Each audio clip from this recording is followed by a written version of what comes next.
Now, the next problem that we have to deal with after the difficulty of persevering in times of dryness, when it seems to be the light, it's a funny kind of dark light, the shadowy light of faith seems to be all that guides us at times. I don't really feel God's presence in my life, sort of thing, whatever it might be. We all have moments like that. We need to overcome these difficulties and persevere in faith, and also learn to recognize the signs of God's presence in our life. But that kind of brings me on to the next point, which is that there can be a failure of progress due to a lack of understanding of the reality of some of the most basic principles of our consecration to Our Lady, or of our devotion to, or our consecration to God, indeed, at an interior spiritual level. Now, St. Louis, right at the very beginning of this little treatise, talks about how we shouldn't try to share this secret with those who are immersed in the world. In reality, one of the biggest problems that we face is a certain worldliness of thought in each and every one of us. And I'm not just talking about our attraction to gross things in the world, but shall we say a certain lack of a full flowering of an interior piety. We live more or less superficial lives, focused on outward realities, and not seeking to know God, not seeking to love him, not seeking to try even to discern his presence in the daily circumstances of our lives.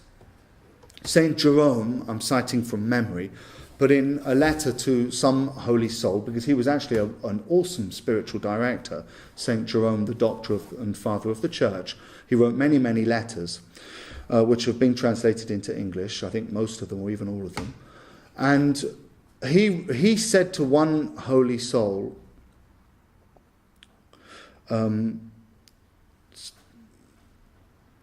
I can't remember what it was I was going to say now. He said to one holy soul something to the effect that basically, oh yes, I remember now, sorry. He said, God speaks to us, or he said, God speaks to you through what you read in Scripture. And I think there was something else that he mentioned as well. When you read, when you meditate, that is God speaking to you. Yeah? Now, clearly, God speaks to us in different ways, but this is one of the most important. Discerning God's presence in our lives is very, very important. God earnestly desires this relationship with you. You, because you have relatively little faith, and I'm speaking to myself as well now, all of the yous that are like me in the world have relatively little faith, because I have relatively little faith. It's very, very difficult for me to enter into relation with God. One of the reasons why is because I don't even bother most of the time to try to discern his presence in my life. And that goes hand in hand with too much attachment to worldly things. The way I look, I don't know about the way I look, that's a lost cause practically. But the way I look, or my job, how much money I earn, or what she thinks about me, or whatever it might be. You know better than me. Although I remember more than enough from my own days in the world, and even now perhaps in religious life, one's not completely free of it. But all of these sorts of thoughts, which may or may not be exactly evil, I'm not saying that they're all necessarily evil. Nevertheless, when they occupy, if they're not evil, when they occupy an inordinate amount of our attention, then there is a problem. Okay? Well, that begs the question, what is an inordinate amount of attention to give to these things? Well, that's a very difficult question to answer, and it's something that requires personal discernment, personal discretion, judgment, discernment. As a general principle, the duties of your state in life are of fundamental importance to you. So it's not right, ordinarily speaking, for you to give up your job in the bank, by which you earn the money that you need to support your family, in order to become a hermit somewhere and dedicate your time totally to the service and contemplation of God.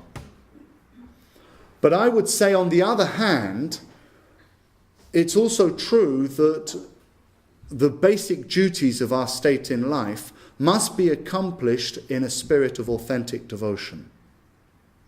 You know, St. Francis de Sales, in his awesome book, The Introduction to the Devout Life, makes this point abundantly clear in the opening chapters of that book, where he talks about devotion being for everybody in every walk of life. If we reflect that the basic purpose of our existence on earth is the love, the service of God, so that we fit our hearts to receive the reward that he wants to give us when we do die and go, well, wherever it is that we're going to go, under the circumstances which I'm describing, to heaven. If we understand that that is the basic reason for which we are given life on earth, that this is a time of, if you like, opening up our hearts to be made capable by the exercise of charity, by our own deliberate, free cooperation with God's grace, because, you know, you can't really receive you can't enter into a loving relationship if you don't want that. So the whole of life is a kind of an opening up of your heart in desire and in wanting to God, so that you can receive this gift from him and intimately share his life in heaven. Then it would follow, I would have thought pretty easily and pretty clearly, that everything that we do ought to be directed to the praise and glory of God. Now, at this particular point, one must immediately say, well, that doesn't mean that everything I do ought to be religious. Yeah, I mean, it's not the case that if I'm not reading the Bible, or if I'm not in church, or if I'm not praying the rosary, I'm not pleasing God. No, of course not. But while you work in the bank, or while you make supper for the little ones, or while you mow the lawn, or while you talk to Fred across the road, do so in a Christian spirit. You know, try to do it for the love of God, to edify your neighbour, and try to do that all the time. Now, this sort of spiritualization of one's life is particularly important in relation to the practice of what St. Louis de Montfort calls perfect devotion to Mary. Because quite often we find that people don't practice a perfect devotion to Mary, but they practice something which is less than perfect. St. Louis, in an interesting passage, describes 3 different devotions, and they are all true, but only one of them is perfect. The first, he says, consists in fulfilling the duties of our Christian state. That's what I was saying. Fulfilling the duties of our Christian state. Avoiding all mortal sin. No, this is fundamentally important, obviously. Performing our actions for God more through love than through fear. But fear is not bad. I mean, if it's ordinate, if it's orderly and, you know, directed correctly according to the truths of faith. So, performing our actions for God more through love than through fear, praying to Our Lady occasionally and honouring her as the Mother of God, but without our devotion to her being exceptional. This is the first manifestation of devotion to Mary, which is true, okay? I mean, it is true. It is a true devotion to Mary, but it's a lowly one. But I mean, it's true. The second, and this is where we've got to be careful, and I say this with a certain amount of caution, because, I mean, it's not bad. Do you know what I mean? This is not bad. The second one is not bad. But this is where I would want, in particular, you to be careful not to find yourselves. You need to be on guard against this, not because it's bad, but because it's much less than what you are called to. Yeah, in the Day with Mary, this apostolate is based on essentially a devotion to Our Lady, which is essentially similar to that of St. Louis' perfect devotion. We ought to not be satisfied with this. And this is what I worry about a little bit, that we are often satisfied with this second sort of devotion. Let me read you what St. Louis says. The second consists in entertaining for Our Lady deeper feelings of esteem and love, of confidence and veneration. This devotion inspires us to join the confraternities of the Holy Rosary and the Scapula, to say the 5 or 15 decades of the Rosary, to venerate Our Lady's pictures and shrines, to make her known to others, and to enroll in her sodalities. This devotion, in keeping us from sin, is good, holy and praiseworthy. But it is not as perfect as the third, nor as effective in detaching us from creatures or in practicing that self-denial necessary for union with Jesus Christ. So somehow there is a kind of a holy enthusiasm which is based on a real love, but it's a sort of still a kind of a love which is not yet the pure, perfect love of charity, not in the main anyway. I mean, I think I'm right, I think that's a fair statement. It's at least mixed in and sometimes in heavy degree with self-love. So that you're not doing it because you love Our Lady, or let me put it this way, you're not doing it because you love Our Lady with a very, very pure love, but you're doing it because you love Our Lady, because loving Our Lady helps you to make sense of your life, or helps you to feel good, or gives you the strength necessary to fight against some temptation or whatever.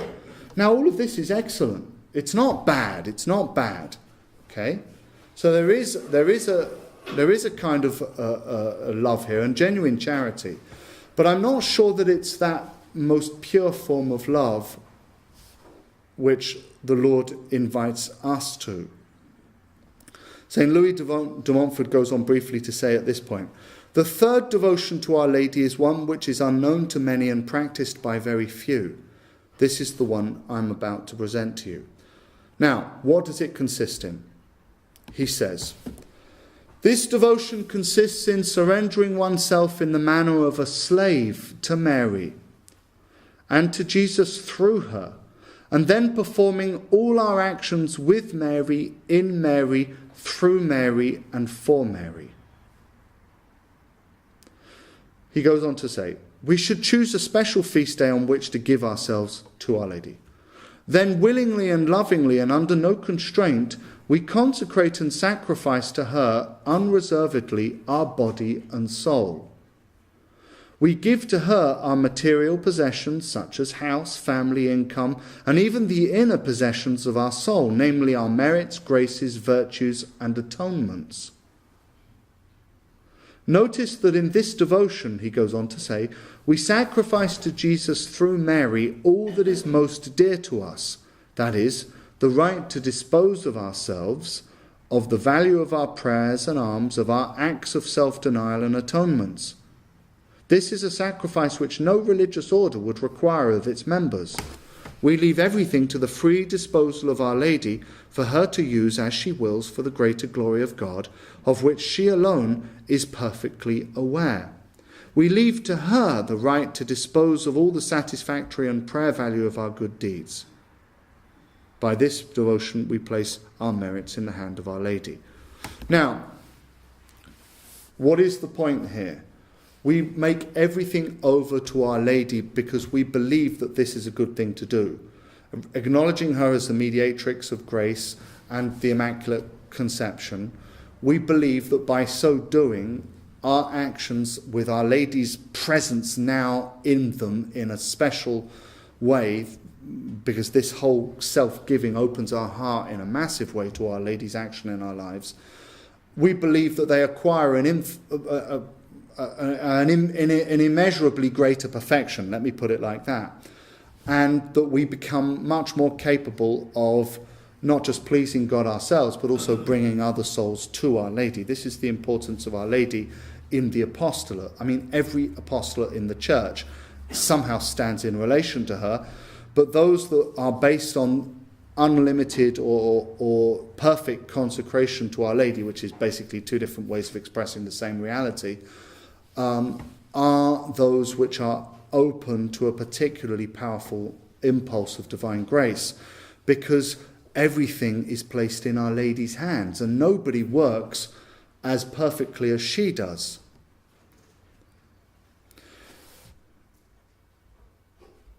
Now, what this means then is that everything is hers. Does that mean that she's going to take away from me my family? Well, no. No, I doubt it. But every now and then someone might die. I'm not saying that because you make a consecration to Our Lady something horrible is going to happen. I'm just saying that these things happen anyway. But I don't know what sacrifices Our Lady will ask of you. Every now and then, she does actually lead a soul to offer themselves to her in a particular way, and then actually say, okay, well, you know, I know that you have offered yourself to me, like, consciously, deliberately, and actually I accept that offering. And the soul gets sick and dies, or suffers some sort of calumny, or who knows what might happen under those circumstances. This is the sort of thing that Our Lady will ask of souls that are perhaps a little bit more enlightened and a little bit more making progress in this devotion. And even then she won't ask of many souls who are in that category such a sacrifice. Because Our Lady doesn't just want victims, she also wants workers. I mean, in the ordinary sort of manual sense of the word, she wants those who are actually physically going to open their mouths in the midst of the assembly and tell people about Our Lady, tell people about God. She wants, you know, I mean, the vineyard needs to be tended in different ways. Victim souls are great, but if the whole church was a victim soul, who would preach the gospel?